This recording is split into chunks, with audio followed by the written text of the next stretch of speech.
Would there be some way of gathering them into one or two locations so that the guards that can be posted on them can keep a better watch? I thought about that, but then what are we going to do? Because we can't just have a guard guarding them, because what happens if the guard who's guarded them is the one who's actually poisoning the stuff? Unless it's one of us. Unless we each take in turns of guarding I thought you meant it's one of us who's poisoning it. That'd certainly solve the mystery. Yeah, I'm sorry, that is not in my notes. Everybody looks at Jason. Wasn't me. Perhaps we could volunteer between us to look out, to keep a watch on the provisions. That way, because it's not any of us as well. But what happens if then something happens? Not via the provisions. I don't know, like a poison dart or something like that. And they think it's provisions. And then the person who was keeping an eye on them will be then... I think a poison dart would be a little bit more obvious, because after all, the dart would still be in the person. Bartleby, you receive a slight tap on your left arm, and looking down slightly, you see Ben looking up at you, and he sort of like looks to his left, sort of like down to the east side of the boat. And when you look that way, you notice that Jeremiah Clubfoot is here. And Ben's noticed him, and he's just sort of like signaling to you, Bartleby, that he is closer. You sort of like gaze over, also like glance over to see what Ben wanted, and Jeremiah, who appeared for an instant to be looking in your direction. He did that classic, suddenly started to look round at the sky, and so like... Well, in that case, I would like to greet him. I say, hello, Jeremiah Clubfoot. Welcome to our congregation. Sorry, I didn't see you all there. I was just admiring the lovely sky on such a glorious occasion. Oh, it is quite lovely and beautiful indeed. You have a good eye for skies, Jeremiah. I certainly do. Although the evening sky tonight will be somewhat special for you people, I am assuming. He looks at you and Ben when he says you people. That's messed up, but okay, I'll take his comment. I nod. Indeed, it should be glorious for all of us believers. We will be protected by Amriel. Oh, but maybe somewhat... Oh, I am sorry, but is not tonight a time that you would be somewhat concerned? What do I know why Bartleby would be concerned by tonight? I think you have the link to the calendar. Oh, yes. I'm going to think for a moment. Tonight, we're on the 5th. It'd be Moon Day, the 5th of Farest tonight. Let's see.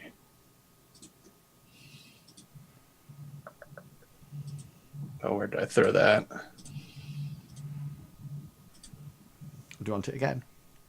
Yeah, I saved it somewhere, but it disappeared. That darn calendar. That's the most important thing for me here, too. It is. There you go. It just came to you. All right, just came to me. Calendar.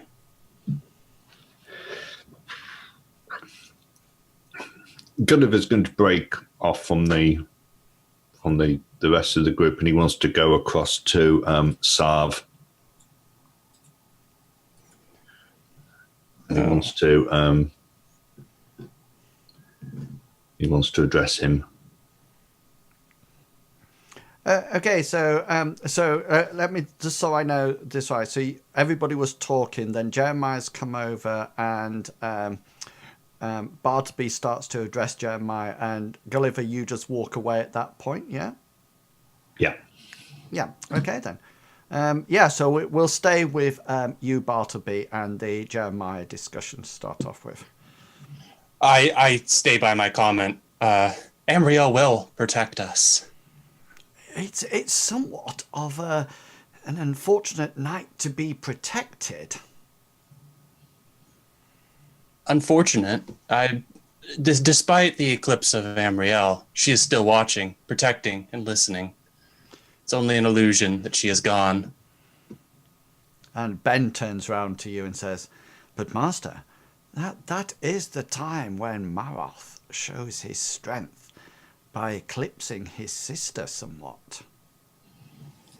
You're not too sure, but there's almost like a glint in his eye, because you're quite familiar that although Ben is also initiate of the twin moons, the Order of the Twin Moons, remember that he actually worships the opposite god, the protector, the warrior god, which is Maroth. There is the dark moon, which is never seen, but tonight he will pass over Amriel and completely eclipse her by his power. Jeremiah says, "Oh, yes, of course. I suppose she's still there somewhere." Yes, do not underestimate Amriel's strength. She shines wherever she is. Well, I give a dirty look to Ben. I suppose I'll go off and continue to examine and he sort of like looks around the barge for a while and then says, "Sky," and sort of like toddles back towards the end, having a glance over his shoulder as he progresses back to the back of the barge. Yes, Gulliver, what would you like to ask Sarv? So Gulliver's going to go up to him and he's going to go, Captain Strongarm. Yeah, you notice now that the guards are busying themselves, sort of like untethering the barge. It looks like you're going to be on your way pretty shortly. Yes, boy. We've been discussing last night's problem with that we had with the guard, and we think he was probably poisoned. We thought that maybe if we gathered all the provisions together and maybe had a guard posted on it, it would stop it happening again. Look around, boy. I have 4 guards on this ship. We have to steer the boat. We have to move the boat. We have to attend the boat. Perhaps you would like to move all the provisions, and then we'll have them all in one place. Although good to guard, it would be very helpful for the person who actually wishes to poison the lot of them. But with everything just spread out how it is now, and anybody could do it. It would at least give us a better chance of keeping an eye on it. You wish to move all the provisions? Well, the food. We have weeks and months. The barrels downstairs alone are more than somebody like you will be able to lift. Well, Maybe that's your where- thesis can call upon the great power of Amriel and move them by, I don't know, divine intervention. No, I think you're just being difficult now. Well, one of the guards comes up to him and says, Captain, we're ready to set sail. And he sort of says, yes, right, we're off. Young lad, make yourself useful. Clean out the latrine potties. Throw it overboard. I'm a member of the Order of the Kraken. I don't do things like that.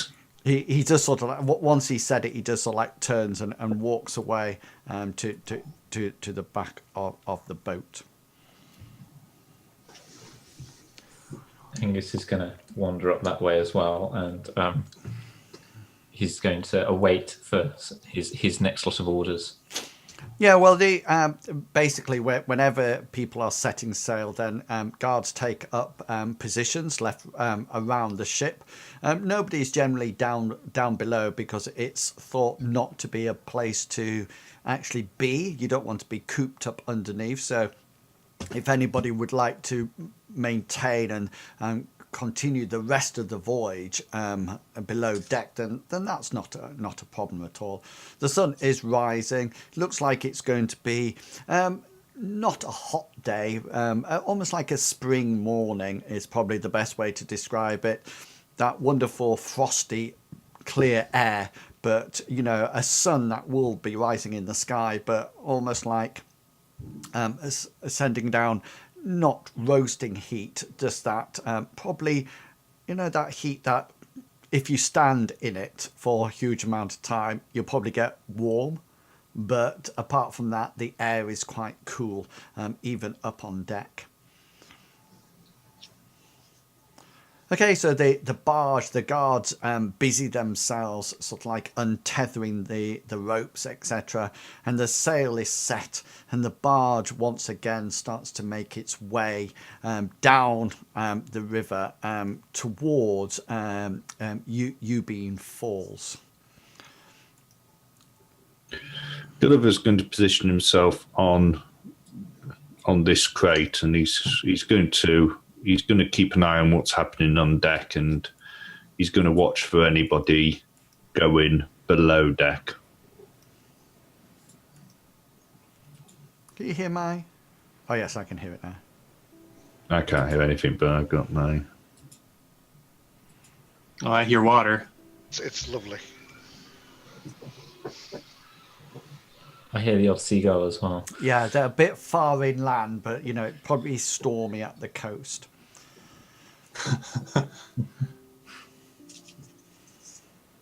Gulliver will say to Bartleby, I tried to have a word with Captain Strongarm about maybe gathering the supplies and posting a guard on them, but well, he wasn't interested. Was not interested, Gulliver? How do you mean? Well, he said that he didn't have enough people, and not enough people and too many supplies. It would be a large task, Gulliver. Perhaps we could get started on it. If you had no objections to it happening, yes? He didn't have any objections. He just said there would be too much to all have in one place. And he also said that it would then make the person who was poisoned its job a lot easier. I suppose if it is all in one place, he'd only have one area to dose with whatever he's doing.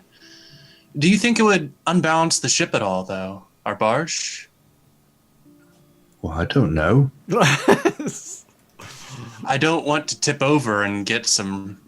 I lean in really close. Get some river goblins close.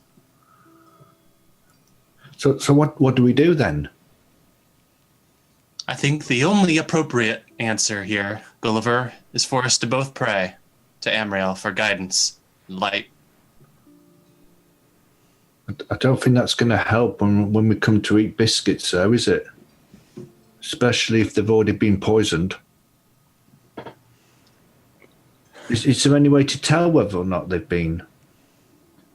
I'm not as well versed in the knowledge of poisons and identifying those things used to eliminate mankind. But if I can pray fast enough, I'm sure, Gulliver, that I can expel that foul black substance from the bodies of those who consume it. If I can pray quickly enough. I think I'm just going to see how long my trail rations are going to last. That is your choice, Gulliver. Otherwise, I'd be more than happy to start moving some goods with you. At the present moment in time, you can see everybody up on deck.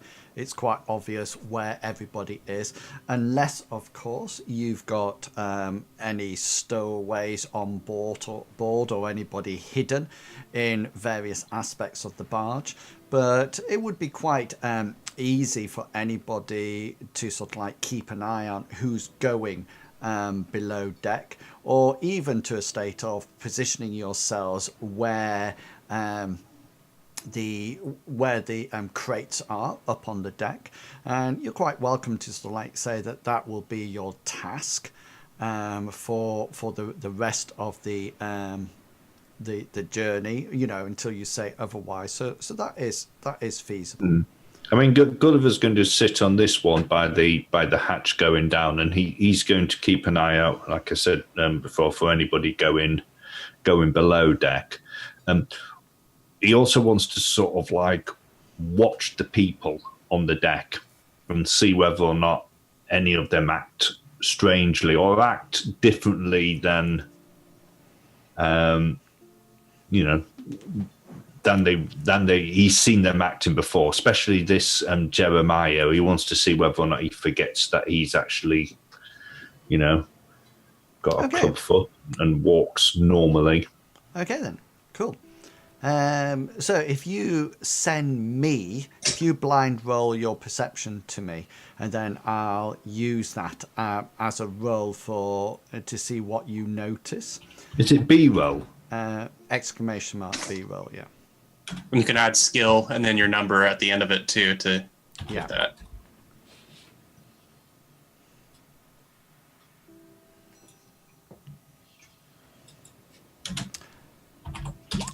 Bartleby, what would you like to be doing? I guess seeing that Gulliver's kind of watching Jeremiah Clubfoot, I'm going to do a similar thing, but I'm going to be watching this guy up here. So that's Jason Lawson, yeah? Yeah, I'm going to watch this guy. You want me to blind roll it as well? Yes, please. And do you want to put yourself in any other position apart from where you are now? I want to keep an eye on everybody if I can. Yeah, that's fine. Is there anything you would like specifically for Ben to do at this point?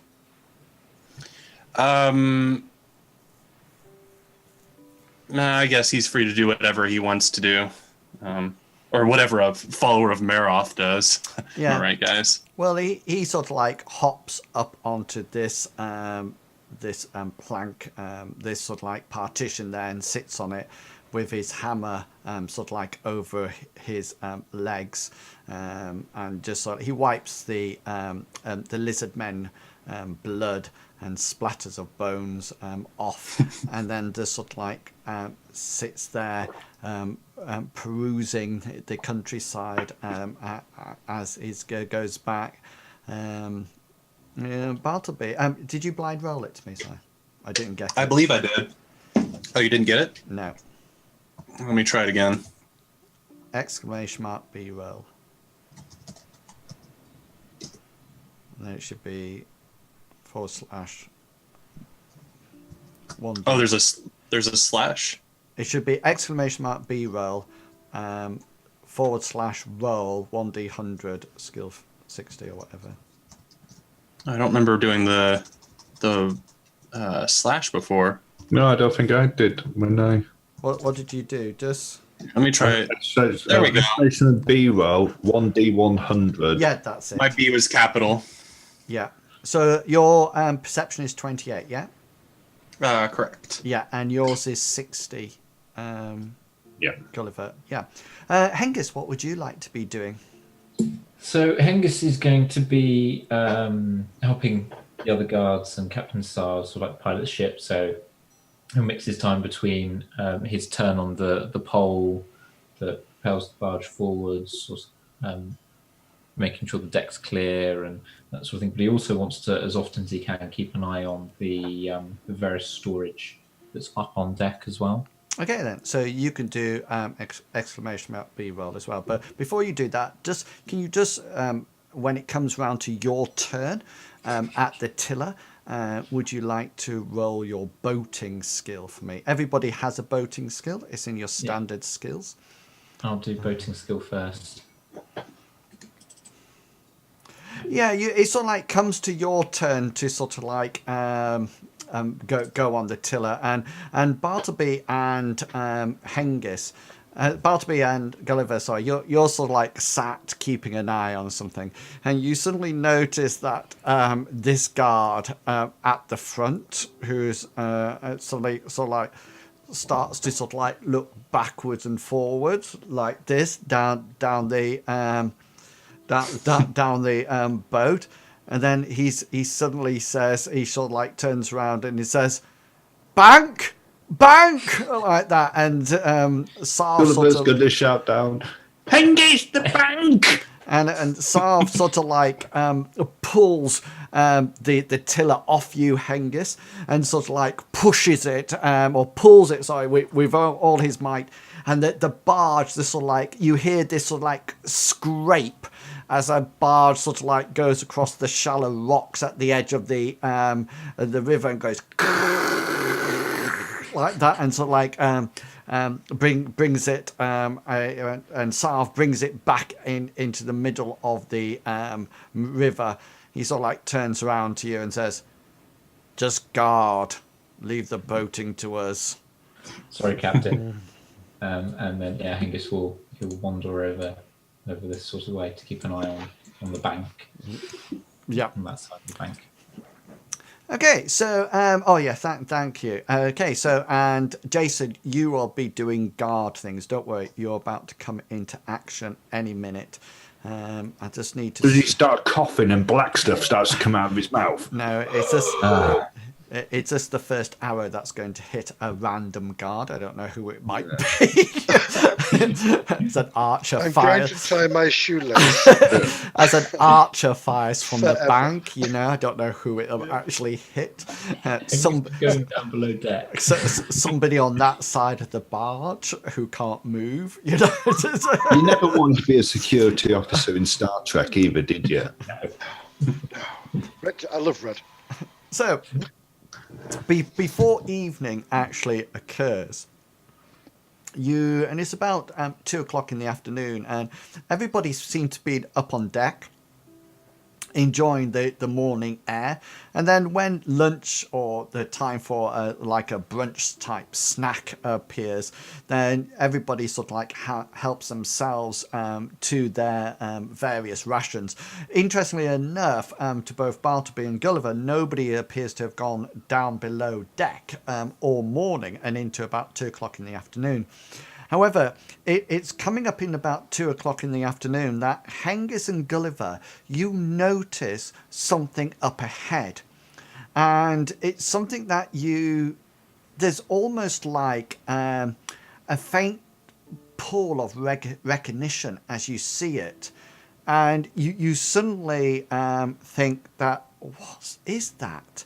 And then as the barge gets closer and closer and closer, you notice that there's what appears to once have been a bridge crossing the river. The bridge now has been battered down, quite crudely demolished to some extent. And positive for you guys, because it means that the barge can actually get up. But it's just sort of like, it just was like a wooden bridge. It's been shattered and smashed, and there's even, as you get closer to it, there's even some signs that it's been attempted to be burnt, or there are some blackened areas of the wood. Gulliver and Hengist, do you think you know what the bridge is, or do you need? Yes. Yeah. Okay. Yes. Yes. So Gulliver's going to go over to this one because the bank will be here, won't it? The bank's on both sides because you're in a river. Yeah.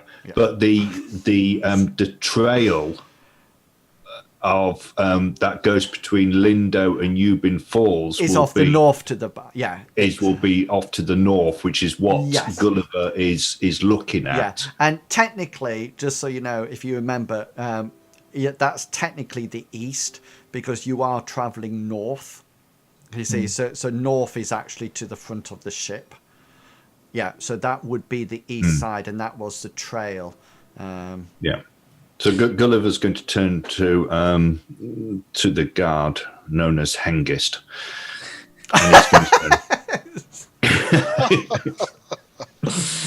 He's going to say, Poor Medivac got excited then. He's like, I'm in, no, I'm not. He's dying to do his voice, you can tell.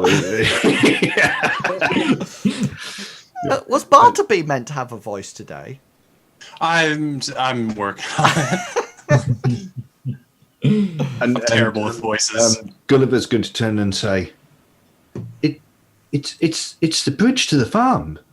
That's where I thought it was, Gully. What's happened?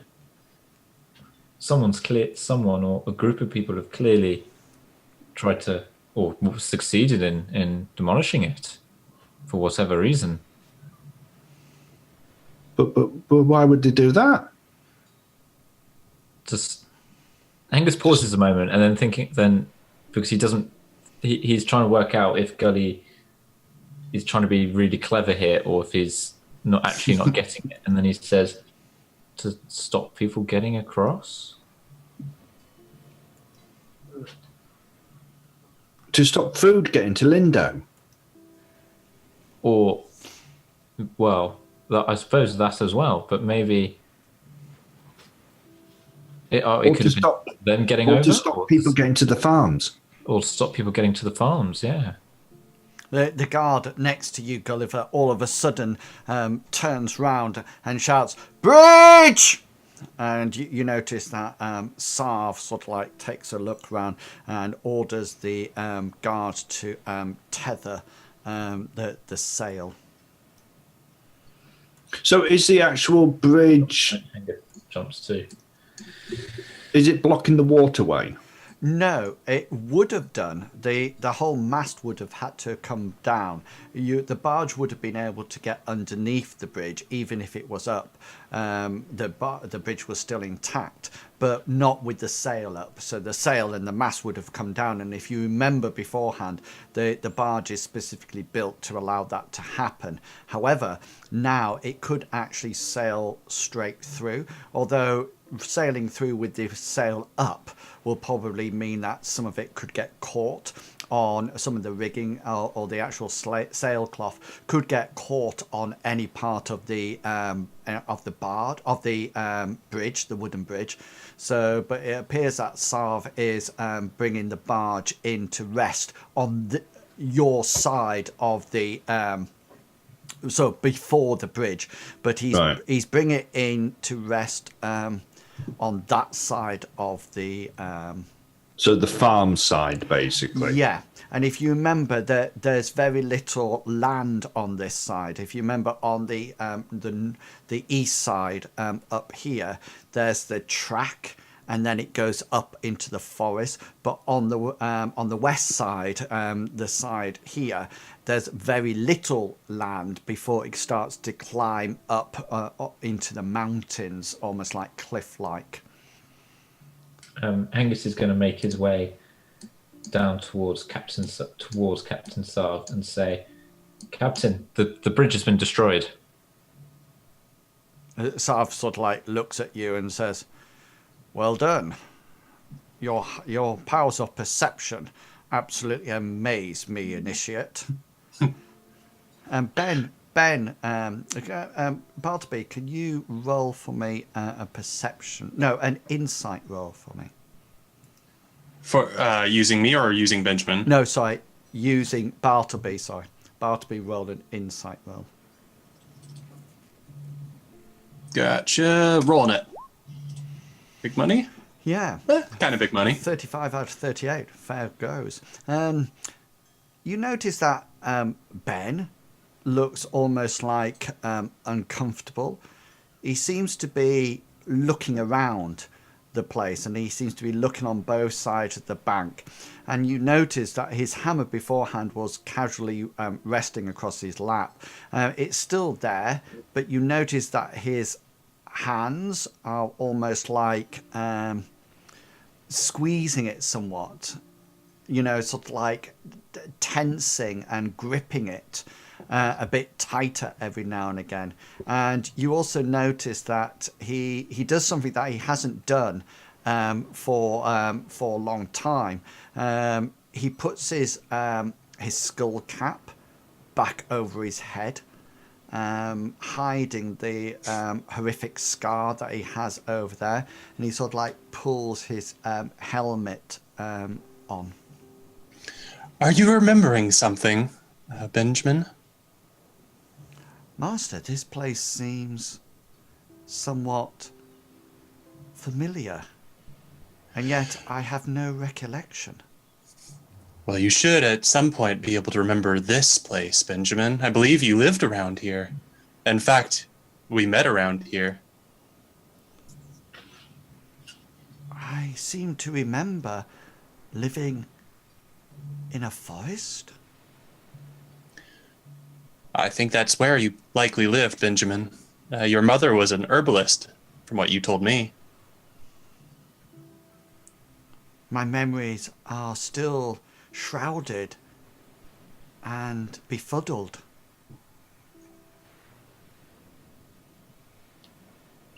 Gulliver's going to go up to the front of the boat so that he can get a closer look at the bridge.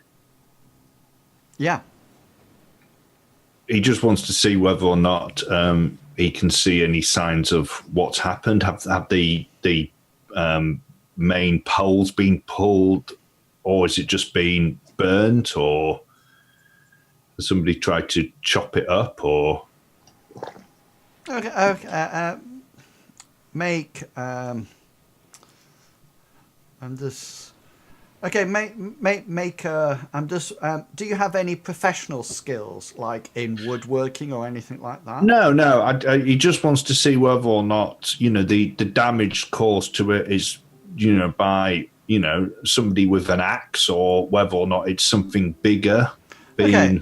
So if for example, I mean, he's taken it that there's these wooden pillars maybe going into the into the river. To gain more information than what I've already given you, roll a perception check, but it will be at a hard rating. Okay. No, it looks like exactly what I've said before to you. Okay. Just as you finish looking at it, Gulliver, from the prow of this barge, Captain Sarv sort of like calls you all to the back of the barge. Gentlemen, please gather round. And he sort of like moves to this place and encourages you all to sort of like gather round to join, to listen to what he's got to say. The guards. Gulliver's going to wait till this guard here moves forward, and then he's going to bring Which up guard? this one here who was Right, yeah. And then he's going to make sure that everybody's there. He's going to go through and say, right, we've got the guards, we've got everybody. Okay, and Sarv sort of like looks around, and he sort of like does almost like a mental head count as he looks around, and he says, right, gentlemen, this is our first port of call. As you might be aware, along that path heads off to a series of farms, and the Count would like us to investigate and decide what is this condition of these farms to see whether or not we should be expecting any sort of food reserves from them. As you can see, the bridge has obviously been broken and smashed, and anyone here will recognize that that is a sign of forthcoming war or battle to cut off the supply route straight away. However, we need to know whether or not any of our people still live down at the farms. There is also somewhat of a sensitive matter that I would like you to investigate. He looks around at all of you and says, there was once a great warrior who actually fought, or is supposedly to have fought, in the Seed War, living in a nearby farm down that road. We would like you to discover whether or not he is still alive, and whether or not he can help us with our quest to defeat these beasts. He looks. The next thing he does is that he looks at Bartleby, Ben, and you, Gulliver, which he sort of like peers around and slightly down round the other two guards. You will head off to the farm, and I will send people with you to protect you. Town Guard Hengist will accompany you, as will Town Guard Jason Lawson over there. They will be your protectors as you investigate what is going on. Anybody have any questions before you set off on this mission? Gulliver put his hand up. Yes, boy. How far away are the farms? It is but a 3-hour walk. Captain, do we know the name of the old man? Or if he lived in with the village, or if he was living on the outskirts or nearby? I am not privy to that information. Thank you, sir.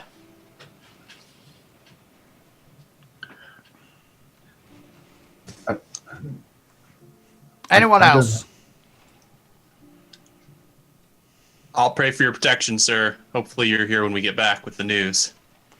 I will keep the other two guards, and we have the great and mighty Clubfoot to protect us. That's fair. That's fair. What time of day is it? About midday, did you say? It's about 2 o'clock, isn't it? Yeah. 2, 3, 4, 5. How long do we have? We will wait here until you return. Right. Well, we best be off then when there's still light. Yes, we wouldn't want to waste any daylight, Gulliver. No. Right. Any more questions before you set off? None from me, sir. Well, fare ye well, and good speed to you. And I hope you return safe and sound. Right, let's move. I'll go grab my backpack. Yeah, I was going to say, before we go, Hengist will have picked up his shield and helmet, which would have been in a convenient place on board deck. So because he wasn't carrying them, and he's going to go and get his backpack from down below as well. Okay, don't move any of your characters. I'm just putting you nearer everybody closer together so I can pick you all up in one fair swoop and move you. Mr. Pickles moved his. I saw him. I did do it, I swear. He did it with the power of his mind. Gulliver's going to also get his backpack from down below, and thinking that there's probably going to be danger ahead, especially with the bridge being down and attacks being made by funny creatures coming out the water. Before he puts his backpack on, he's going to untie the cooking pot, the copper cooking pot, which is by the side of it, and He's going to put it on his head. And then Angus put his is back going back on. Say to Gulliver, says, have you had a strap put on that pot, yes or not, Gulliver? It already has that metal handle bit, which goes underneath his chin. Okay, that's fine then. I'll equip a candle in preparation for danger. Did you replace your club, by the way? I believe I did. Preferably wooden is what I sent in my shopping list. Yeah, if you sent it on your shopping list, then it is ready. It was ready for you as you set sail. Club and candles, that's what my shopping list was. If you like a lot of chocolate on your biscuit, join a club. So, that's an old-fashioned English advert that probably only Chugga Wugga remembers. Yeah. Okay, so are you ready to set off from the barge? I Yes. am. Yes. Okay, I'm going to move you to the pathway. Okay, and your characters will be there, but once you're there, you can arrange yourself in some kind of order of marching. You are heading this way along what appears to be a rough pathway, heading away from where the bridge was. So the bridge, if you followed this backwards along that purple arrow, it would go to the bridge, and you're heading away from it. So if you would like, everybody, do you all have? You can all move your characters. Yeah, I've moved to where Hengist wants cool. to be. Yeah. So just remember, Jason and Hengist, your strict instructions are to act as protectors for the other three members of the party. Bartleby, you should have control of Ben. Yes, I do. Yeah, so I'm quite happy for you to control him for the journey, etc. Okay, so sort yourselves out. I presume we'd be a little bit behind the guards, but I don't know where Gulliver wants to be in this lineup. Oh, everybody's. Yeah, we'll get the back. We'll guard the rear. Well, is it worth Hengist being at the rear and I'll be at the front? That's fine. Hengist will go at the rear. Oh no, it takes him ages to get anywhere. No. But Hengist is wearing he is wearing his helmet, and he's probably only carrying his shield on a shoulder though. He's not actually. Okay, so I'm just going to move you all slightly. So Jason's bringing up the doing the front, and then we're almost like staggered till we get further down. Yeah, is that correct? That's right. A bit like that. Brilliant. So you set off down the pathway, and the first thing that I would like you all to do, could you all please roll for me perception checks? You can do it out in the open because you don't know what you're actually trying to perceive at this point in time. So close. Nice first roll there, Medivac. I know. There might be floor below me. Okay, is anybody using a point of luck? No. Who was the first person to roll? Hengist. First person to roll. Hengist, yeah. Hengist. Because there's a perception for Gulliver a bit above, but that was the bridge. That was my previous bridge one. Okay, so Hengist, no. Jason, no. Bartleby, yes. Gulliver, yes. And Ben, yes. So nobody's using any luck there. So guys, make sure that you've got your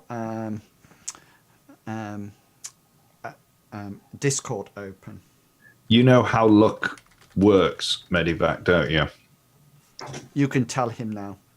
All right. For example, on your roll you rolled a 91, and your standard is a 21. Oh, that is just where you can reverse it. Yeah, so you could have used a point of luck and made that a 19, and therefore you would have made a standard roll. Yeah. But your luck, if say for example you've got 3 points of luck, it's okay for this session, and then it refreshes itself after the session. You can also use luck to ask me to re-roll. You could re-roll if you wished. Mm-hmm. So you don't just have to. So somebody like you could have re-roll. You could have swapped round, but Hengist couldn't have swapped round because he got 47 out of 23. So he could elect to use his luck to re-roll that dice. You can also, that's right, isn't it? I'm not mixing up games. Yes. Yeah. Or if you wish, Jason, you can elect to use a point of luck to get me to re-roll. So say, for example, I hit you with a critical, you could say at that point, I'll use a point of luck and ask me to re-roll it. Okay, but if you do, say, for example, I just get a standard hit on the first one, you get me to re-roll and I get a critical, I take that roll. It's not as if you can say, oh no, I'll go back to the first one, thanks. You know, you have to take that roll. Okay, this is coming to both Gulliver and Mr. Pickles.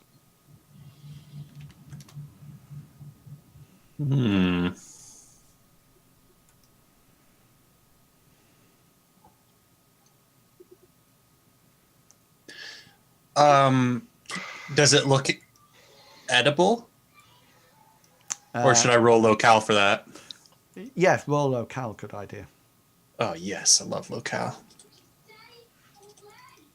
Let me make sure I'm Barleby. I am. And bam.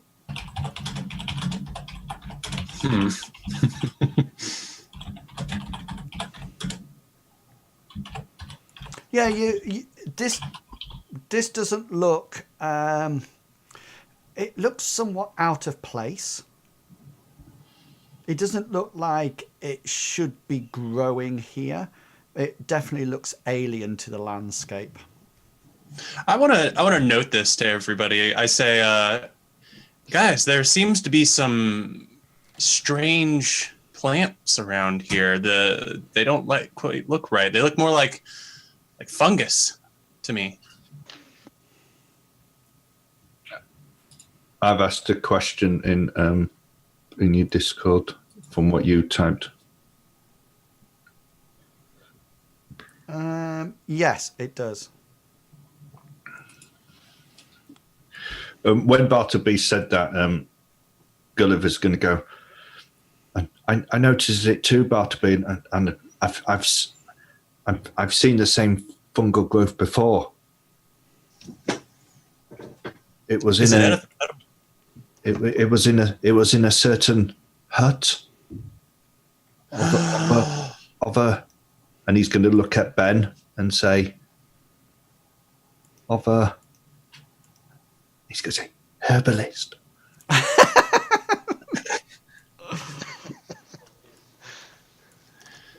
Yes, that was a smash of a time. Does it look like the same? We don't see any like pods or anything, do we?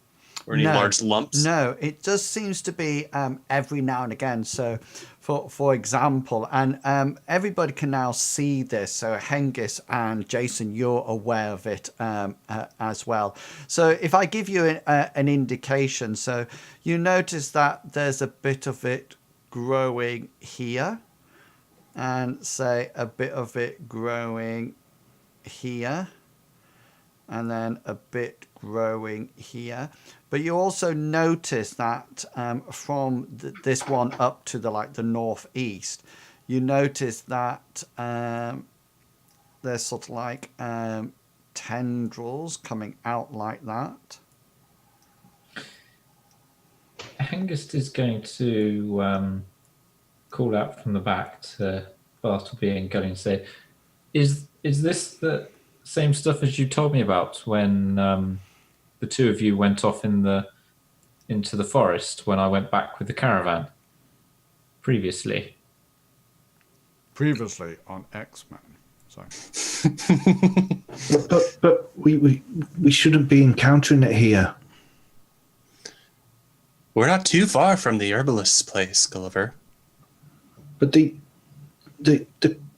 coffers are supposed to stop it spreading. Perhaps it has already spread before it reached its end with us. Hengist puts his shield on his arm. Have a care, friends. What's going on? Would you care to explain this to me? Was that the voice? Oh, That was the voice. For now. Jason, you will need to decide what you're actually carrying, because I think you've actually got a generic guard. So it's whether or not you want to.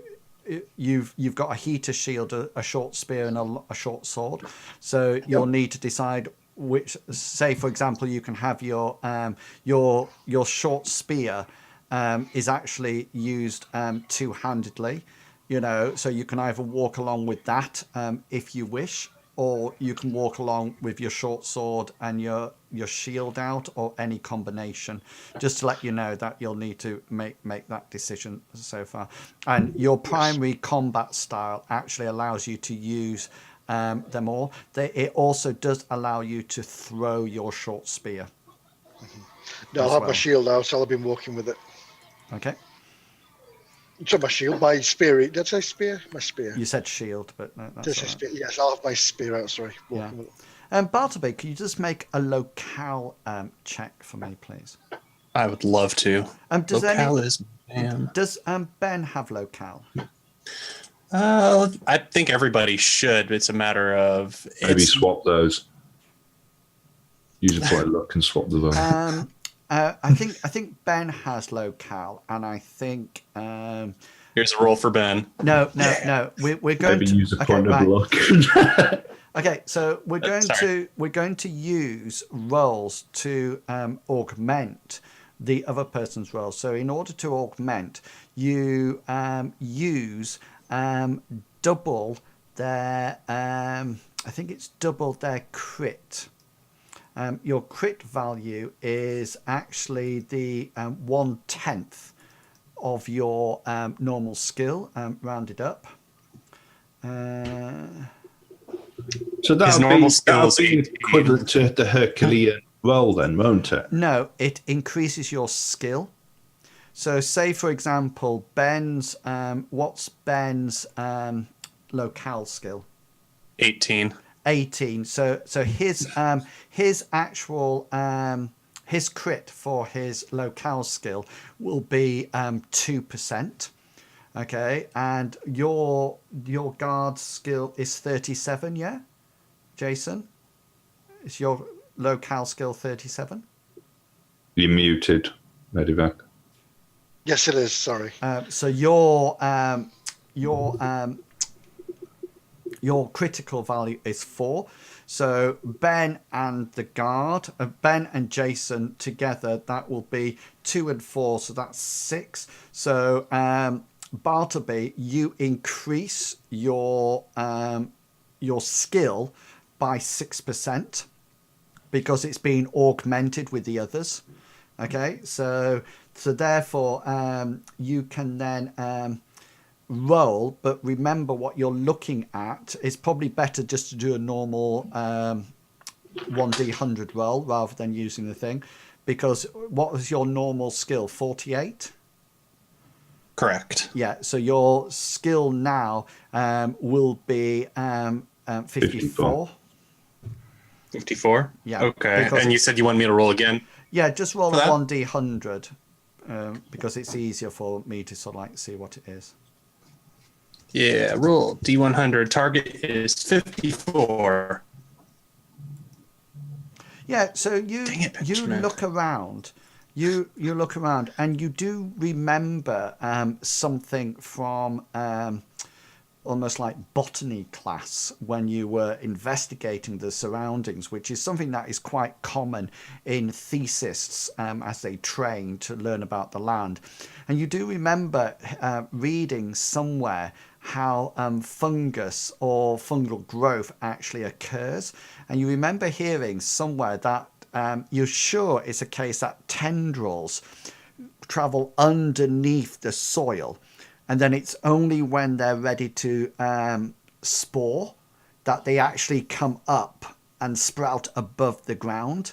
So a lot of the time, fungal matter could be underneath your very feet and you wouldn't know about it. But it's only when it actually sprouts up that you actually see it. But the rest of the time, it could be underground. Now, you're not too sure whether or not that is true or not. You seem to remember hearing it. As we're walking Whoa! towards... Don't all talk at once, please. Sorry. Now nobody's going to talk. Well, let Bartleby go first because he's just got the information. Yeah. I was going to say, perhaps I have them confused with goblins as I share that information with everybody. Goblins that go underground as well. They do. Are we continuing walking as? Yeah, you just assume that I'm not moving you down the pathway, sort of like one step at a time, but consider that you are actually moving as this is going. And everybody suddenly notices that the fungal growth is actually getting more. That's what Gulliver was going to keep an eye on to see whether or not the actual, as we get closer to the farms, whether or not it gets worse and worse. Yeah, it's getting more and more and more, and it's becoming quite apparent. Okay, as you go, I'm just drawing something on for you. Oh, hang on, you can't see it at the moment.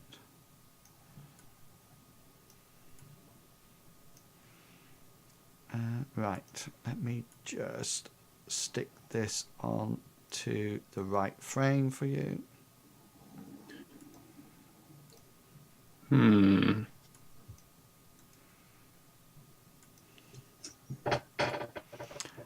I'm just going to backtrack you all a little bit, just so you're further away from it. What you see. Okay, you might have to zoom out a bit, guys, to see the whole map at the present moment in time. So you can see. So you can see what appears to be up ahead is like a mound of almost like fungal growth. It doesn't look like the pods that you saw in the herbalist house at all. It doesn't look like that. It literally looks like a mound of greyish white fungus that are sort of like sprouted out of the ground. There seems to be a numerous patches round about as you look around, and it's only as you get to this point that you notice something, and this is because this rock here has been shielding it, Jason, from you until you actually get to this point, because something appears to be feeding on the fungal matter, and it just seems to be sort of like chomping away at it. It appears to be some kind of beetle, and it's busy sort of like eating it and munching away on it. It seems to be quite happy there. You also notice when you see it munching away, you do look round and suddenly notice that there seems to be other areas that were probably similar to this that now just have the white stalks sticking up without the caps of the fungus on them, which obviously have been grazed in a similar way what you might assume to be by a beetle of this similar nature. I'm Question. gonna put my hand up and just go hold. And then Question point in to that. was: does Hengus recognise this beetle, or not? Or is it just a beetle that because we've run across a similar sort of beetle before, and he's wanting to know if it is or not. Does it have like two red glowing globes on the side of its Yes, it does. mandibles? Yes. Is that the right mandibles? In that case, Hengus goes, Bartleby, isn't that the same beetle that we ran into on the caravan job? Ah, yes, the same kind, it seems, to my old eyes. They're not that old, but... I was going to say, how old are you? Bartleby, somebody else's eyes. Yes, I could start reciting more stories, my friends, if you want to know all these beetles, as last time. Jason perhaps didn't hear all my stories. I'm not aware of these stories. They're horrible. The monsters, not my stories. Oh. Well, maybe my stories too, Jason. So as you're busy having this discussion about listening to Bartleby's stories, you notice that this beetle has stopped munching, and it's just sort of like now almost like looking in your direction. So beforehand, it's sort of like head was here and its tail was here. Okay, now its head is here and its tail is here, and it seems to be sort of like elevated the front of its body, and you notice that its carapace, it's like its wing cases sort of like vibrating slightly, and you can hear this and you can notice its antennae are flickering as it takes notice and hears you in the distance. Hang on, just 1 second. I'm just checking that the scale is correct. Okay. Yes, sorry. Hengus wants to move carefully around to the front of the group, and as he does so, he says to Bartleby, "Memory serves, they were quite aggressive." And he says this to everyone, but he's addressing it to Bartleby. He says, "If memory serves, these were very aggressive." Correct. That's how they seem. As this is happening, Gulliver he wants to start spell casting. Okay. I'll draw my club. Yeah, Jason's going to brace his spear ready for us to engage anything that comes close. And Hengus is going to draw his sword slowly and fairly quietly, or as quietly as he can. Okay. So you sort of like all stand there, sort of like drawing your weapons or bracing your spear, and this beetle just sort of like seems to be having a bit of a standoff with you. How many rounds, or how many rounds will it take you to actually cast? How many turns, sorry, will it take you to cast your spell? Mine, it was going to take me 2, but once I've cast it, I want to hold it.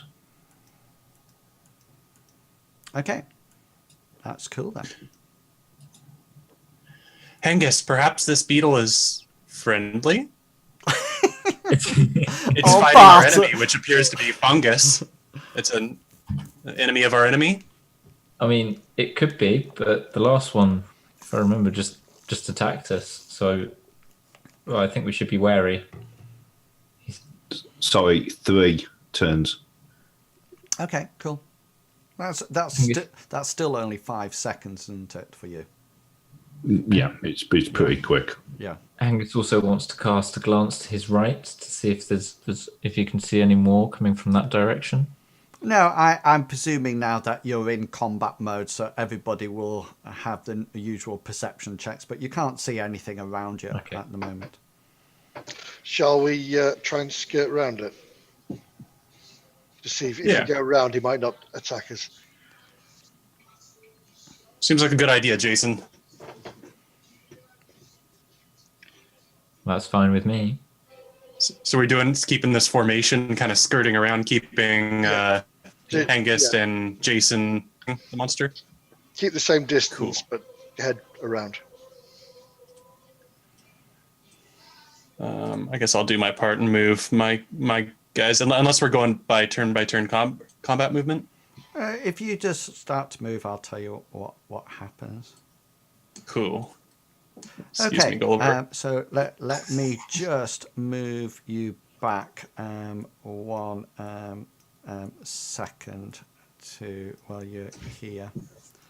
So as Jason moves to that piece of fungus that is growing by the rock there, the beetle becomes even more agitated, and almost as if you are moving towards its food source, and it immediately starts to take aggressive action. So we will have, please, initiative at that point.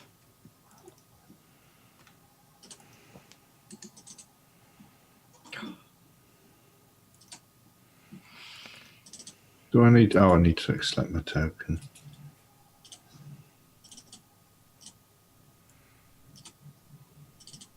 Almost got Benjamin. Hold on. Bam. Benjamin. Okay. So this is going to be. Let me just get my battle music up.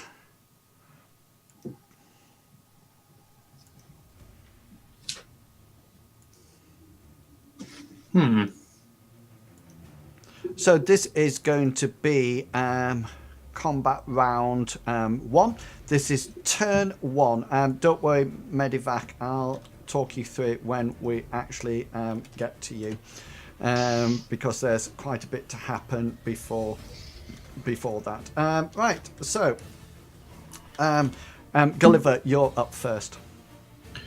Okay, so Gulliver's going to try to cast the spell that he's holding. Cool, go for it. The spell consists of a teleport spell using 2 targets, me being one and Hengist being the other target. Okay. So this is my. Can you tell me what the outcome of this spell? Oh, roll it, and then I'll ask you the outcome. Yeah, because it depends whether or not it comes off. Cool. I'm going to use a point of luck so that it does come off. Okay, so that'll take your magic points down, and yeah, tell me what the outcome of the spell is. So the spell is that Gulliver, when he casts it, a globe of water appears in his hand, and then it disappears, and just to the right, almost on its flank of the actual beetle, there appears sort of like a puddle of water by the side, and at the same time Hengist feels the almost pull of magic that yeah, Hengist, at this point you need to decide whether or not you wish to resist this spell. Hengist, remembering this weird tingling feeling that Gulliver does, surrenders himself to the magical feeling. At the same time yelling, "Ha!" Yeah. So is it within your range of teleport, or you just need to see it, don't you? No, my range is 15 meters. Yeah. So yeah, I mean it's just going to be 15 meters from Hengist. Yeah, I'm within that. Yeah. Yeah. So where will Hengist appear?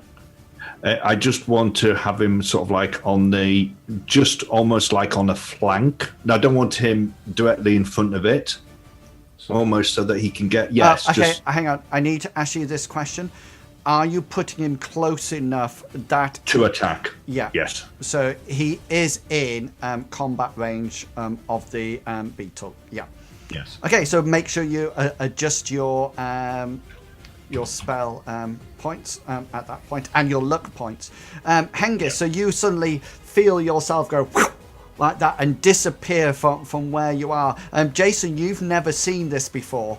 And you all of a sudden notice that just as you were preparing yourself, Hengist, who you thought were off to your right, suddenly appears right next to the fire beetle. Hengist, you're up. It's possibly next. Oh, sorry. Oh yeah, I guess Possibly got a 13. Yeah. In that case, Bartleby is going to move closer. Let me just measure out. I'm moving towards the rocks, and that'll be my action. I just Cool. want to Yeah. get about to right there. Okay, cool. Hengist, off you go. So, feeling this tingling feeling, and then sort of like finding himself materializing next to the fire beetle, he's going to immediately strike out at it. Cool. With his sword. Which he succeeds in. Yeah, cool. Yeah, the fire beetle naturally can't parry, so you always need to do special then hit location. Cool. So Hengist will just checking if there's any other ones that you can do. No. So he's going to do bleed. Almost said the wrong word then. And then you want to hit location. Is it just a generic one, or do I need to do a special one? It's just 1d20. So I could do that. No, it's a generic one. Sorry, it's not the generic one. It's because that only works for a humanoid. That's fine. So rolling 1d20. Yeah. Nice. Yeah. So that will be in its head. Cool. And then Angus will roll for his damage. 7 points. Yeah. Okay then. So that does go through the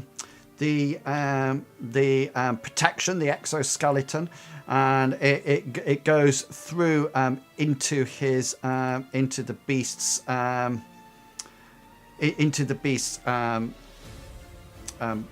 inners, so to speak, and then that's it. What's that say? Hand and A hand and a half sword. It's the type of sword that he's using.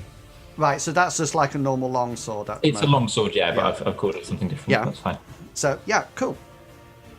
Isn't a hand and a half sword a bastard sword? Yes, but I was using the polite name for it. There's always somebody who has to bring. No, I can just remember that in D&D it used to be a Yeah. short sword, a long sword, a bastard sword, and Yeah. a two-handed sword. Yeah, There used to be a broadsword as well. It's Was neither it? one or another. Yeah. Right. One or another. Yeah. So that is Benjamin. What's Benjamin doing? See, I was checking how far he can run because Benjamin, being a follower of Maroth, thinks he's so tough and is just going to run right up there. Looks like he can use his run Cool. to get over here, and that's his turn. Excellent. Jason, you're up now. So basically, you have 3 action points. It's not like Dungeons and Dragons at all. So everything you do generally requires an action point. So if you would like to move, action point. Ready a weapon, action point. Hit, action point. You have what's known as proactive actions, which are things like attack, cast magic, and then you have reactionary or reactive actions such as parrying. Reactive actions can be taken out of turn order. So say, for example, you're there and I attack you, you can then parry if you wish, as long as you've got action points available. Once you've used all your action points up for the round, then that's it. You have nothing left. You can only use 1 action point per turn, and you have the usual free action per round. So, for example, using a luck point is a free action, speak is a free action, drop a weapon is a free action. So if you tell me what you want to do, then we can tell you how many action points that would take. Wonderful. I'm going to follow the example and charge in. Okay, so that will be your movement, and that will be the end of your that will be your action point taken up for turn 1. There we go. Okay, so you all arrive there. Why is Just for the Beatles attack. yeah? That's what I was just thinking, actually. I know the reason I was. Oh, there you go.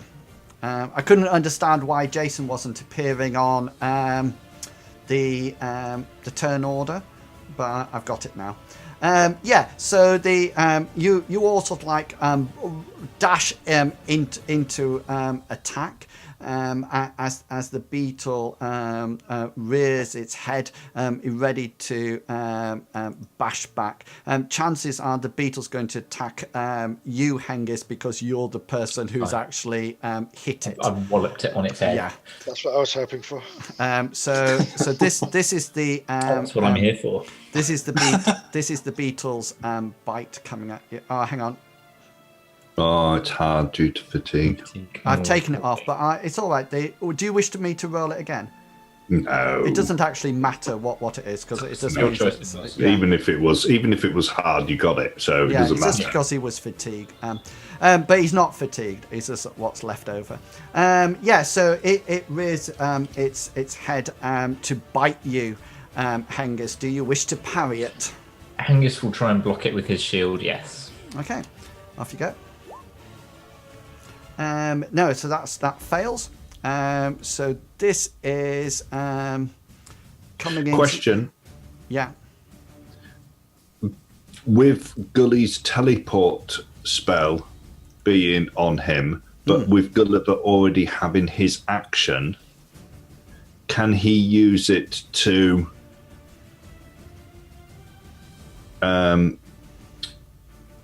can he use it to as an evade for Hengist?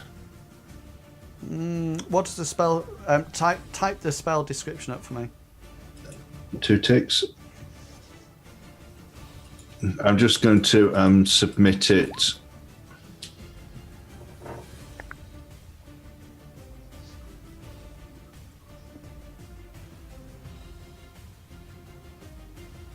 Each jump is treated as a reactive action requiring the expenditure of an action point, and can be also used to avoid attacks in a opposed roll in a similar fashion to evade.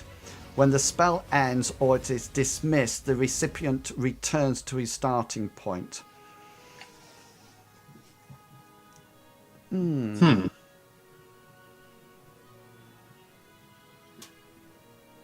kind of cool that the teleport brings them back at the end. Yeah, okay, and, then, and so- I always have to go back to the same location. But what I'm asking is, I've used my action point for this turn. But if I see that Hengist is going to get hit by the thing, can I use it as a reactive action, expend a magic point, and teleport him back to where he originally came from? Well, you would. It would be opposed via your spell casting, original spell casting roll. That's what it's going to be opposed by. And we need, as a group, we need to think about this carefully, because let's push it back onto me having the teleport spell, and me attacking you guys. So I put somebody right next to Hengist. Hengist turns around to about to hit it, and I teleport the person away. I then, on my next turn, teleport him back to Hengist. He uses his action just like Hengist done to hit. And my next turn, my next reaction, if I've got an action point left, just as somebody goes Hengist goes to hit him, I teleport him back out. So am I reading this right, that it'll get to the point that as long as you've got action points, Gulliver, nobody can actually hit if you do the rolls correctly? Is that what it's saying? Yeah, I think the first rule that we should introduce is that I have to, because it's a split-second thing, I have to decide whether or not I am going to teleport the person before they do anything else. For example, I waited then to see whether or not Hengist made his parry before saying, yeah. To be honest with you, I think my gut instinct is this at the moment. If it was you in combat, I'm quite happy for you to make a reactive action, use her as an action point, and teleport out of there. Because you'll actually see the sword coming to you. You're totally in control of your teleport and you can jump. Okay? At the present moment in time, if you look where you are and where Hengist is, you know, actually you would see the beast rear up, you know, and then, I mean, we can try it if you want to teleport him in and out all the time. The other thing that it does say is a reactive requiring the expenditure of an action point, so you will need to expend that. You can't at this point because he's already done it, as you quite rightly said. And to avoid attack in an opposed manner similar to the evade. So in which case your spell. The thing is, it would have still hit anyway. Yeah. Because it got a better. I got a 29 standard, and it got a 35 standard. Yeah, but that also would mean you would be an action point down if you did it. Yes. Okay. Yeah. So let me just. So this is coming into your left leg, Hengist. Okay. Let's see how much it is. 6 points of damage. Yep. Okay, so Jason, you will have on your character sheet, you will have 2 sets of things in your health and armor. You'll have AP, which is your armor points, and then your hit points. If that 6 had hit you, you would automatically take 2 points off it, and only take 4. Okay, even if you get hit in the same location again, The still counts. You always still take 2 hit points off it. Okay, and then basically you're all right until you get to 0 hit points, and then tell me. Yeah. Okay, and then things start to go legs down. off, man. Yeah. Okay. So, sorry, the beetle attacks. You hear a lot of crunching, and as the beetle withdraws after attack, you see a little bit of blood dripping down from one side of its mouth. Okay, this is combat turn 2. Gulliver, you're up. Gulliver is going to continue concentrating on his spell. Okay. This is now you, Bartleby.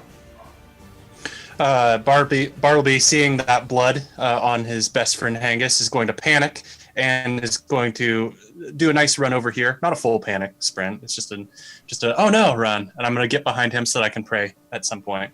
Okay, so that's your movement. Hengist, you're up. So Hengist, having just been bitten in his left leg, is going to respond the only way he knows how, and he's going to attack it again. No. That's Don't be saying that. Shall we have our break now when he chooses? No, it's fine. It's fine. Hengist has already chosen. You have two specials. I'm going to write down what I'm going to choose and see whether or not. Go on then. Have you chosen?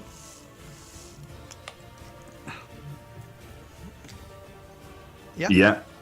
Hengist is going to use bypass armor. That's 1 out of 1.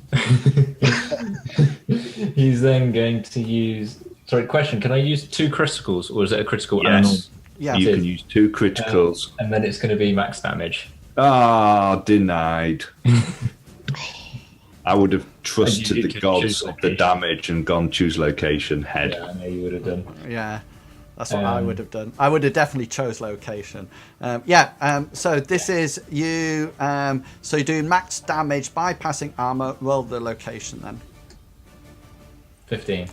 15 will hit it in its front leg. Cool. Do you want to know my max damage, or do you want me to roll my sword anyway? I just need to know your max damage plus your modifier. Yeah. So max damage. So the sword is 8, and I have a +2 strength modifier. So max damage is 10. 10. Okay then. So that'll bypass the armor. Just roll it anyway, just to see whether or not, if you had got chosen choose location, whether or not you would have got But for Gully's wish. 7. That would have been enough to kill it. This one was checking now. I am. That's what I'm doing. Your original dice roll was 1, wasn't it? So my endurance check now, because it's now a serious wound. So can you see that roll? Yeah.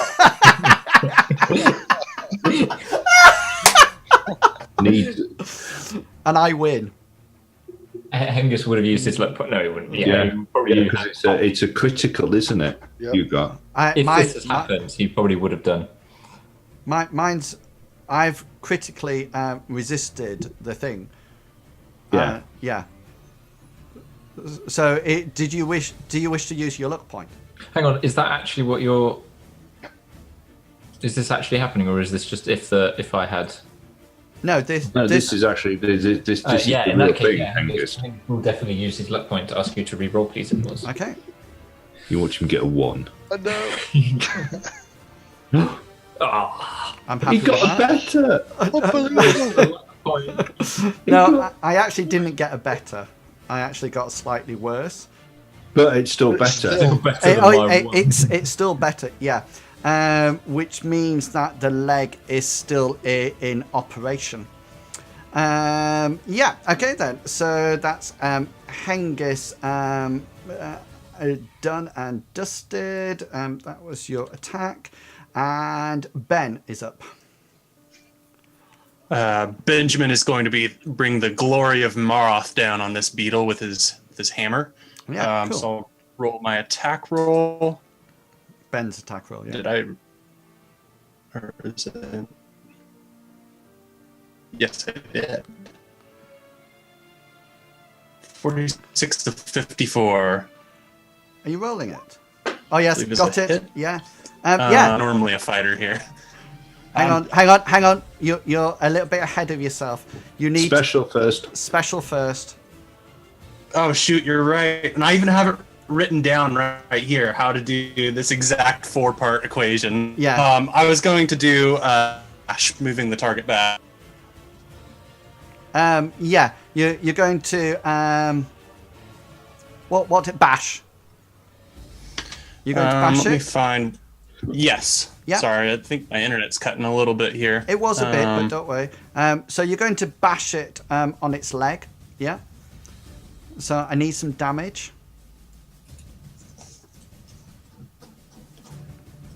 Correct, bashing. I'm trying to find where the combat is. It's on page something like 10. Yeah, just do your damage first, because 95. Because if it doesn't go through its armor, it Oh yeah, won't that is have kind of relevant there. Yeah. So just do some damage first. Yeah. All right, big money, big money. Kind of big money. 10. Okay then. So right leg. It's 1 per 2 or 3. It's 1 meter. 1 2 per points of 3, damage. but it's also Oh, per 3, dependent on yeah. size. Only works on creatures up to twice the attacker's size. Yeah, that's fine. That's not a problem. He's still going, even if he can't push it. He's trying to bash it. That's his way, I think. 1 meter per every 3 points. So Yeah. and that's after prior to any subtractions due to armor and so forth. Yeah, so that's going to be 2 points for every 2 points to do. Bludgeoning weapons knocked back 1 meter per 3. So that's going to be 3 meters, isn't it? Yeah. Yes. Yeah.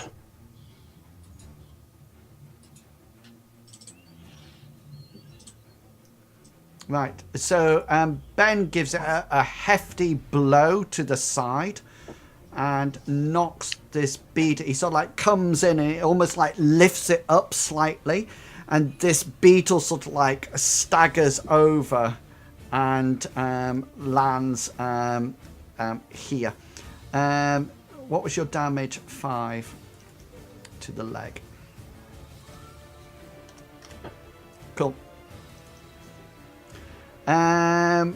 That's yeah. So that's Ben done. Jason, you're up. Right. My spear's a long reach. How far is that? It doesn't matter. Reach only comes into play when you're in combat range. So it doesn't matter. It's not like D&D. So you have to now. Even Hengist has to re-engage the beetle and take an action point. Yeah. Sorry, guys. In which case, I will move up and I will use my spear. Right, hang on. So you will use your action point to move. Yep. Yeah, excellent. Fire beetle, sort of like as Jason comes up, because Jason's the only one actually in combat range at the moment. After being hit by Ben's some distance, the fire beetle tries desperately to sort of like escape now. Jason, you have a choice. Mm-hmm. You can either let it escape, or you can try to oppose its escape. I'm going to try and oppose it, because if it gets away, it might come back. Okay then. So you need to roll your endurance. Your evade, sorry.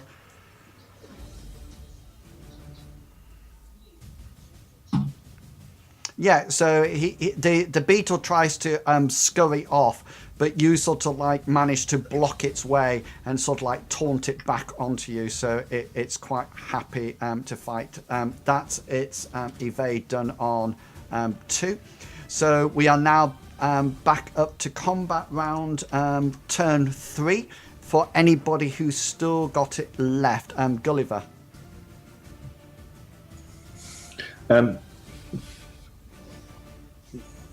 Gulliver's going to teleport himself onto top of those rocks.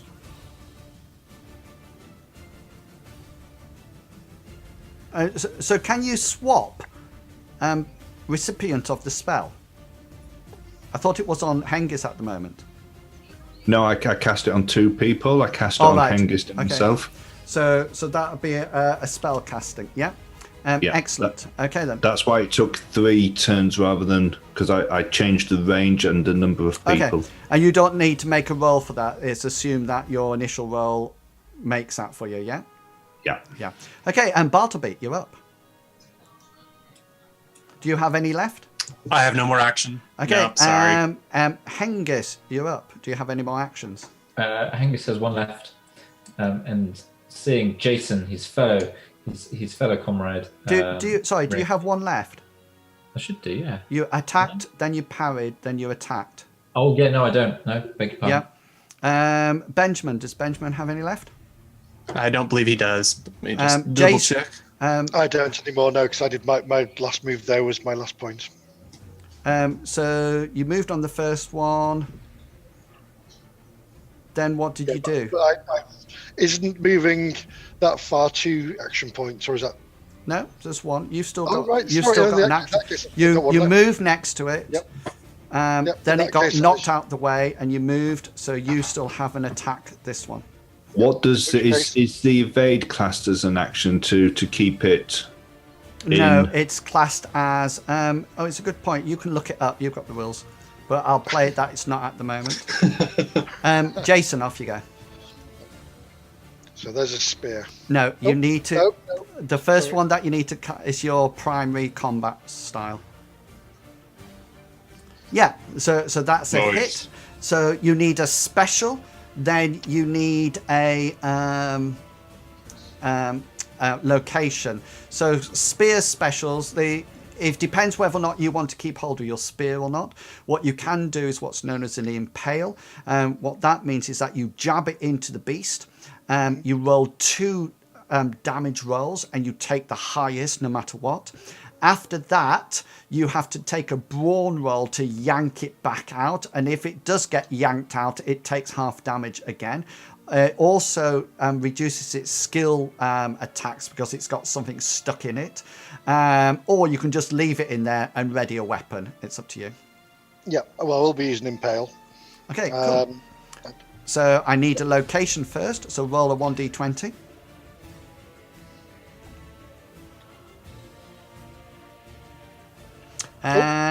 Sorry, take the first one I spammed. Yeah, that's all right. Right, okay, and so that's going into a leg. Yeah, so roll that short spear damage twice now, and then we take the highest one.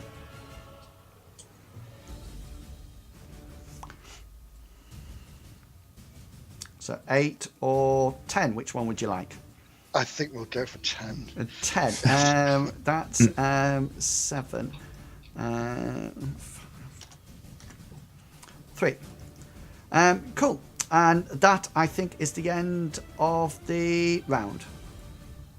Yeah. Yep. Yeah. Excellent. So this is combat round. I need to roll my bleed against you.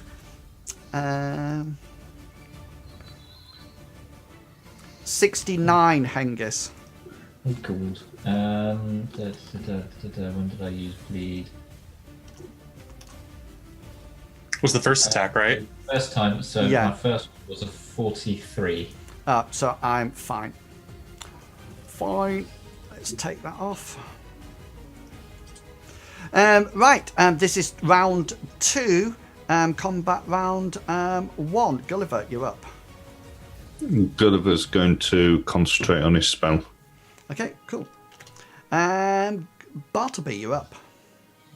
Bartleby is going to pray to his goddess onto... Oh, wait, can I touch Angus right now? I feel like I could touch him. But... If you want to touch him up. Yeah, if you want to I would touch him, love to. sorry, you can do. That's absolutely fine. Thank you. I'm going to touch him while I pray to my goddess for strong things. Rolling right now. Cool. Could I use a point of luck to reverse that? You certainly can. Cool, because I want my goddess to do this to his sword. Excellent. Ooh. Okay. Yeah, that's my turn. There you go. So you spent that spell casting. Excellent. Hengis, you're up. Cool. Hengis is going to use his turn to attack. Well, not attack, to move into combat, sorry. Yep. Moving in. And Ben, you're up. Ben is going to move over along this side to get more action in there, to bash and smash. Okay. And Jason, you're up. I'm going to pull my spear back out. Okay, so you need to do a brawn roll.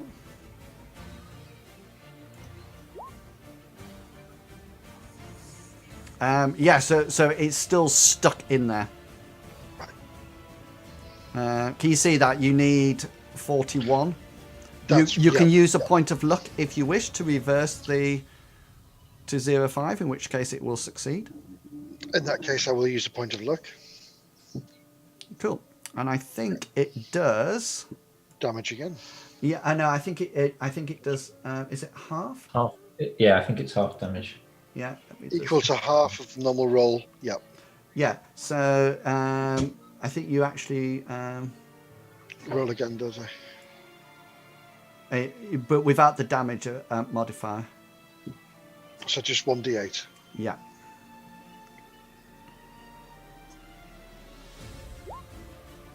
Oh, bless you. Oh, no, that's I just nice. killed him. Cock shit. Question though, if it's already in there, does it, Does the armor still count if you're pulling it out and it's already past the armor?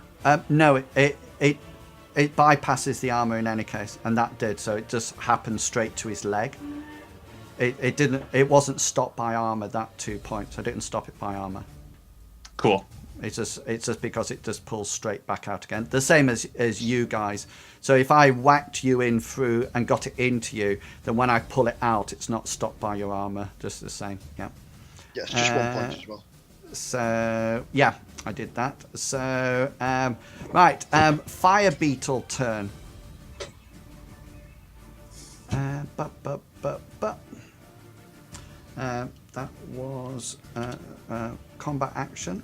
So yeah, the fire beetle turns round and sort of like howls a bit as you. Well, it doesn't howl. It sort of like screeches as you pull your spear out, and it takes a swipe at you, but misses. That's my attack. Okay, combat round 2. Turn 2. Gulliver, you're up. I'm still concentrating on this spell. Cool. Bartleby, you're up. I'm going to do a move action, but I'm going to be dancing because I'm filled with the glory and love of my goddess. So I'm going to dance my way over to this protective bush. Now, you can either do a skill or move. I would love to do a skill if you'll allow it. Yeah, but that's what I'm saying. If you're dancing, are you dancing as if... Do you want to move and dance and make a roll on your dance? Because that's what I'm saying. You either move or you do a skill roll.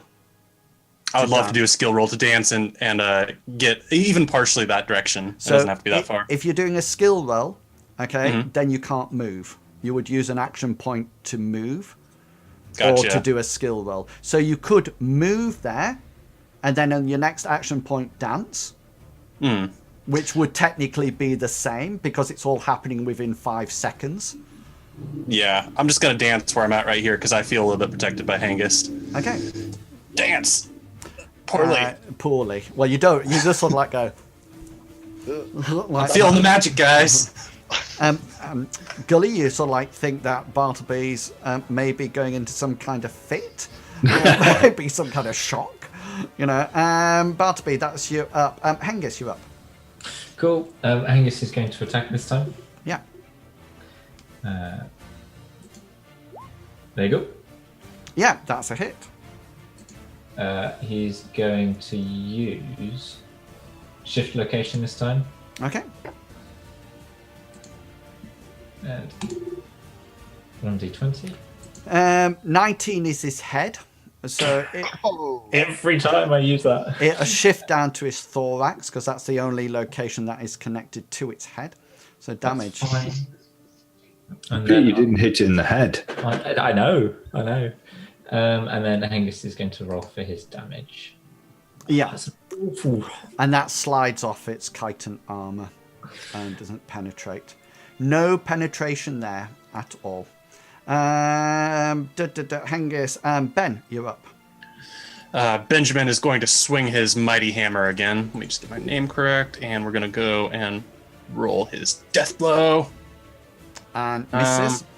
Could he wants to use a point of luck if he can. Yeah, by all means. Because that would make it a 26, yeah. It would make a 26, yeah. And then his special is going to be stun because he's a team player. And then roll d20 to the hit and the 9. Okay, let me just... that will be... The 9, did you say?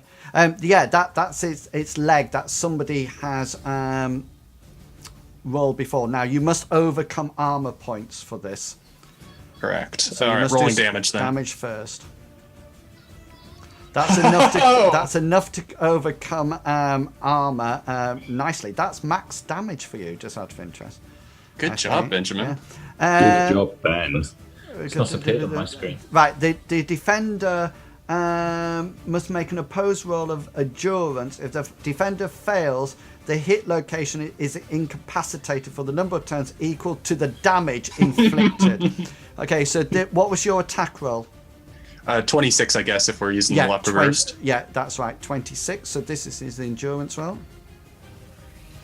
He fails. So that leg is now out of that one. Minus 64. Okay, just to let you know that is going to make all his the beetle's attack rolls and everything now one step higher. He's not fatigued. It'll just make it one step harder because he's got a leg that he can't use. That's Ben's done. Jason, you're up. I'm going to do the same thing again. Hitting my spear and try and impale him again.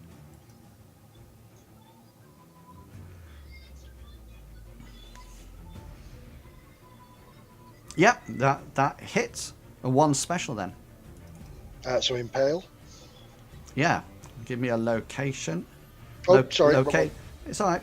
We can class the 5. I just need a location, then another to hit well. 9. Okay. Well, you wouldn't have gone for that because that's the leg that Ben's knocked out. So roll it again. 4. That's another leg. That's already been hit. So 5. Roll your other impale. It's a host.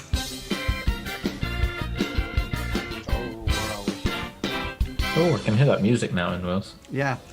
Just waiting for another. Sorry, coming. 10.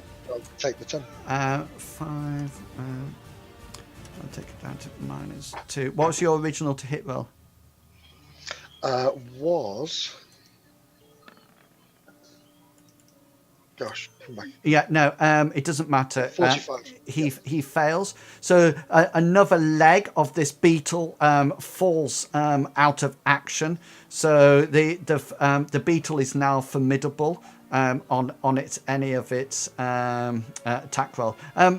Did you find out the answer, Gulliver, to the interrupt? No, it confused me. Okay, I'll say at the end.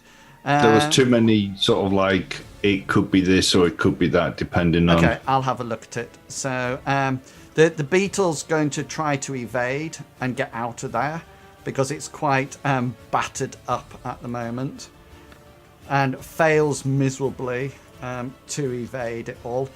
And therefore we go on to turn 3 to anybody who's got any left. So Gulliver, you're first. Gulliver will carry on concentrating on the spell. Oh, I thought you were going to teleport yourself on top of it. No, I can't. Because Right, I've completely made a mess of choosing this spell because now I can't do anything without teleporting people back, or even if I stop it, all of a sudden Hengist is out of combat because he gets teleported to where he first started from. If you cease the spell, yeah. Yeah. But you can still... But he has to go back before I could do another jump anyway. Does it? You always have to go back to the same location before you can go anywhere else. Oh, right. I thought it was just when you cancel the spell. Bartleby. It's classed as a change range. And in both cases, if the opponent have no action points left or chooses not to spend an action point, then the attempt to close is automatically successful. Right. So... I'll come back to that. Let me finish this combat. Sorry. Who's up next? I think it's Hengist. Yeah. No. You, Bartleby. I don't have a third action point though. Hengist, do you?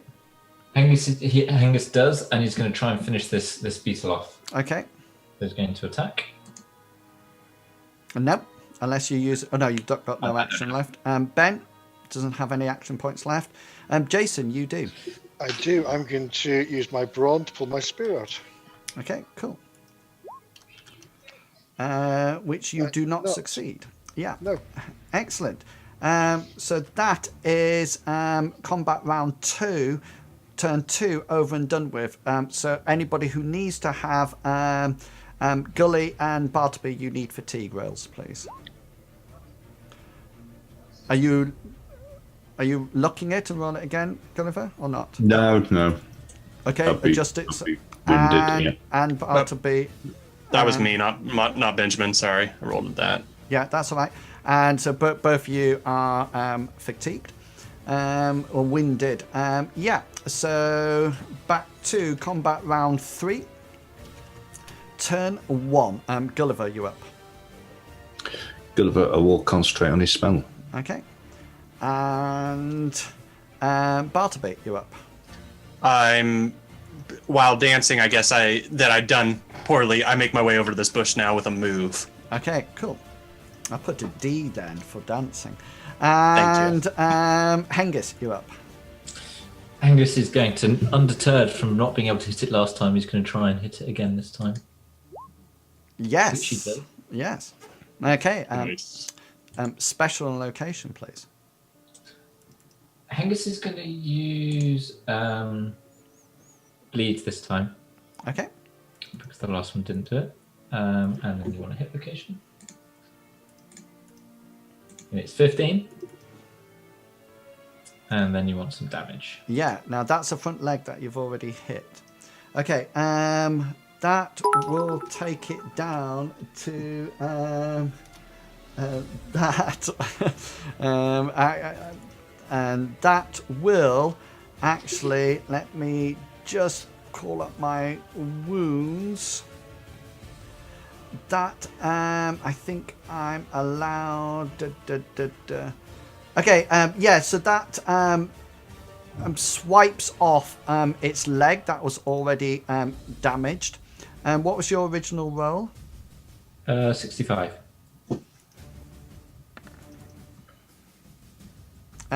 He's at formidable 16. He made it, but you're 65. So yeah, so you whack off an injured leg, and the leg totally dislocates itself from the beetle and goes off. And you notice that this beetle actually drops to the ground and falls unconscious. It's out.